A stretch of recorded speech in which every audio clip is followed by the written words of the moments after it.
suis en compagnie de Catherine et de Cathy de la Société des recherches paranormales du Québec, le SARPQ.ca. Ça, c'est leur adresse Internet. Alors, les filles, on savait jaser un petit peu au mois de juin passé. Bon, vous avez parti justement là, votre société. Puis là, c'est sûr que là, ça s'est développé avec le temps.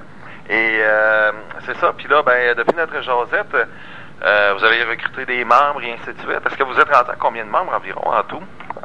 Une dizaine de membres. Déjà une dizaine de membres. Et puis, est-ce que vous avez commencé justement là à aller dans les endroits et ainsi de suite? Peut-être raconter là, un peu là, comment est-ce que ça s'est passé de ce côté-là? Oui, en fin de compte, on a fait environ, je pense, 16 cas à date. Soit des particuliers qui avaient des problèmes d'hantise ou même des sociétés. On a été à Saint-Roch-des-Aunais, c'est la Seigneurie des Aunais. On a fait aussi le palais de justice de Kamouraska, l'ancien palais de justice. Alors, on n'a pas chômé, on a fait beaucoup d'affaires. Et puis, et comment est-ce que ça marche un peu? Bon, les gens, vous avez votre site et les gens vont soumettre leur cas et puis vous évaluez ça. Oui, exactement. Les gens nous écrivent, nous expliquent un peu la problématique qu'ils vivent. Nous, on les contacte. On veut savoir là, en détail qu'est-ce qui se passe à la maison et on va les voir. C'est ça, exactement. Quand on va les voir, on regarde un peu la maison, c'est où les points chauds, si on veut dire ça comme ça. Puis, on décide d'une date pour aller faire une enquête de nuit avec tous nos appareils. Parfait.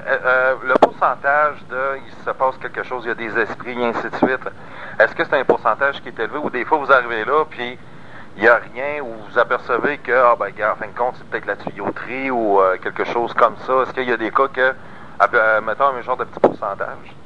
En pourcentage, moi je dirais plus que au moins le 3/4 des cas, on a eu, la plupart du temps, c'était des voix sur enregistrement, des EVP qu'on appelle.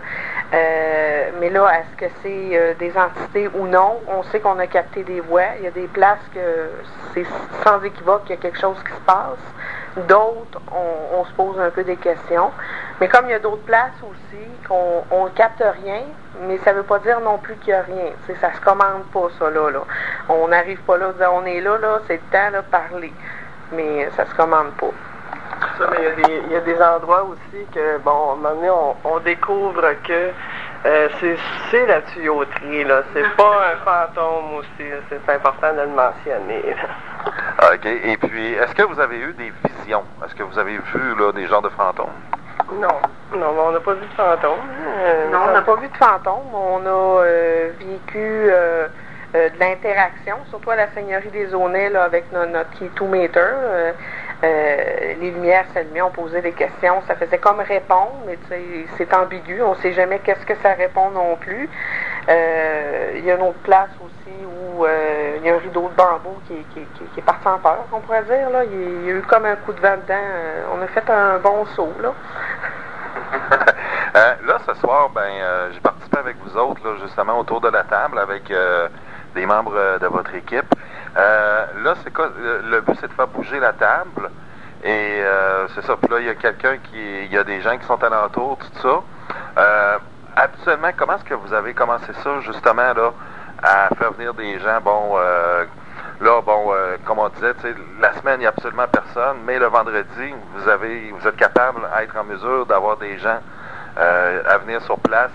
Et toutes sortes de gens en plus, parce qu'on a jasé à peu près, depuis que je suis arrivé, on a jasé peut-être avec 5 ou 6 personnes de l'au-delà, là.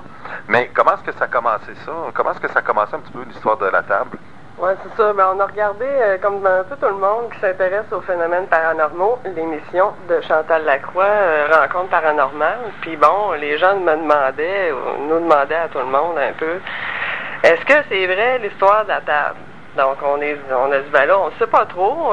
Moi, je savais déjà qu'il y avait eu des recherches dans des universités où il y avait tenté une expérience qui s'appelle l'expérience de Philippe, où il avait créé un esprit de toute pièce, la vie, son nom, toute sa vie, il avait tout créé ça. Puis, il avait pris une table, puis là, il avait commencé. Ça a quand même pris 1 an avant que la table bouge. Nous autres, ça a pas pris un an parce que nous autres, on n'a pas créé de fantôme, on a juste dit, garde, y a-tu quelqu'un? Puis là, ça a commencé à bouger. Fait que là, on peut vous confirmer que oui, l'histoire de la table, ça marche. Nous autres, c'est sûr, ça lève pas autant que la table dans l'émission de Chantal Lacroix. Je sais pas si c'est parce qu'on n'est pas assez médium, là. Mais quand même, ça bouge. Donc, est-ce que c'est vraiment un esprit qui nous parle ou si c'est un pouvoir télékinésique qu'on ne se connaît pas? On ne le sait pas encore. C'est dur à déterminer comme ça. Ça, c'est vrai, puis je suis témoin en passant. Non, c'est vrai, on a comme une bulle, puis à un moment donné, là, c'est vrai, il y a de l'énergie, on sent de l'énergie, là, puis ça, c'est vrai. Là, vous autres, votre organisation, est-ce que vous avez une subvention ou quoi que ce soit, ou c'est vraiment bénévole? C'est vraiment bénévole, là. On n'a pas de subvention, puis de toute façon, je pense que si on en demanderait, pas sûr que ça serait accepté, malgré que le gouvernement en donne à peu près à n'importe qui. On l'a pas demandé, là, tu sais, non. OK, donc une petite question comme ça. Mais arriver avec une guitare, peut-être que ça devrait marcher. Ah, peut-être. Et c'est ça. Aussi, cet automne, bon, je vous avais contacté justement pour faire une entrevue comme on fait en ce moment. Et là, je sais pas si c'était qui entre vous, je pense que c'était toi, Catherine, tu m'avais dit. Là, on est sur quelque chose, puis on n'est pas prêt encore, puis on n'a pas assez. C'était sur quel dossier que vous étiez? Ben, en fin de compte, c'est parce qu'en automne, on a été très occupés. On a fait, c'est ça, la Seigneurie des Aunais, l'ancien palais de justice de Kamouraska. On a eu des maisons privées aussi. Fait que ça a été un gros moment où, oui, on a les enquêtes à faire sur place, mais en plus, on a tout l'audio, toutes les caméras, faut tout regarder. Chaque seconde, faut pas en manquer une, donc c'est très long à faire. C'était l'analyse et c'est très long. Fait qu'on était bien occupés, fait qu'on aimait mieux tout finaliser ça, puis vous reparler un peu en hiver, c'est un peu plus calme quand même, là. OK. Et puis, comment ça se passe? Bon, vous avez une maison, peut-être de défiler un peu la soirée. Est-ce que vous passez la nuit là? Est-ce que vous passez plusieurs journées? Vous y allez souvent ou... Ben, en fin de compte, on y va pour une nuit, mais c'est une question de feeling aussi. Des fois, on peut rester 3-4 heures, des fois un peu plus, tout dépendant de ce qu'on vit.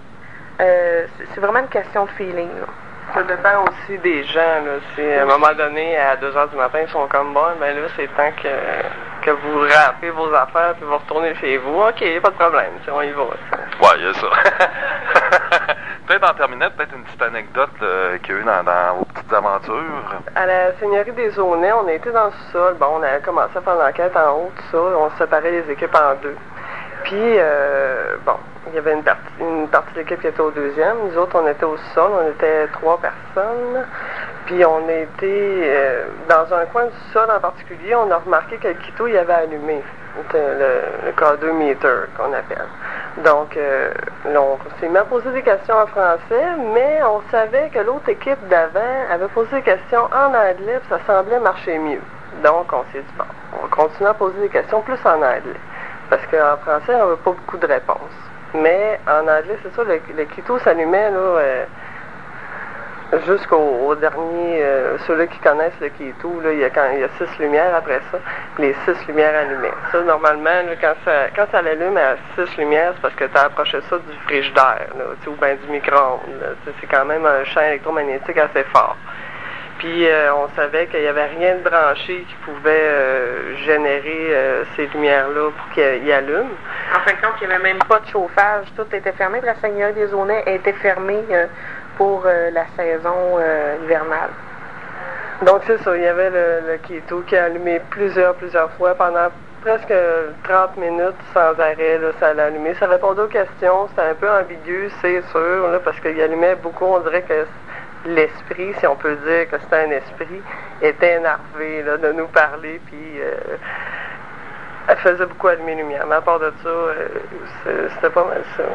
Oui, ben ça a été très intéressant comme expérience. Puis de toute façon, on a mis la vidéo sur notre site là, si vous êtes intéressés à aller voir ça. Parfait. Ben, je vous remercie beaucoup, Cathy et Catherine. Et puis, on va surveiller en même temps les prochains développements. Et sur votre site, là, srpq.ca. Et puis, c'est ça. Alors, on va se tenir au courant là-dessus. Ben, merci beaucoup. Merci beaucoup. Merci.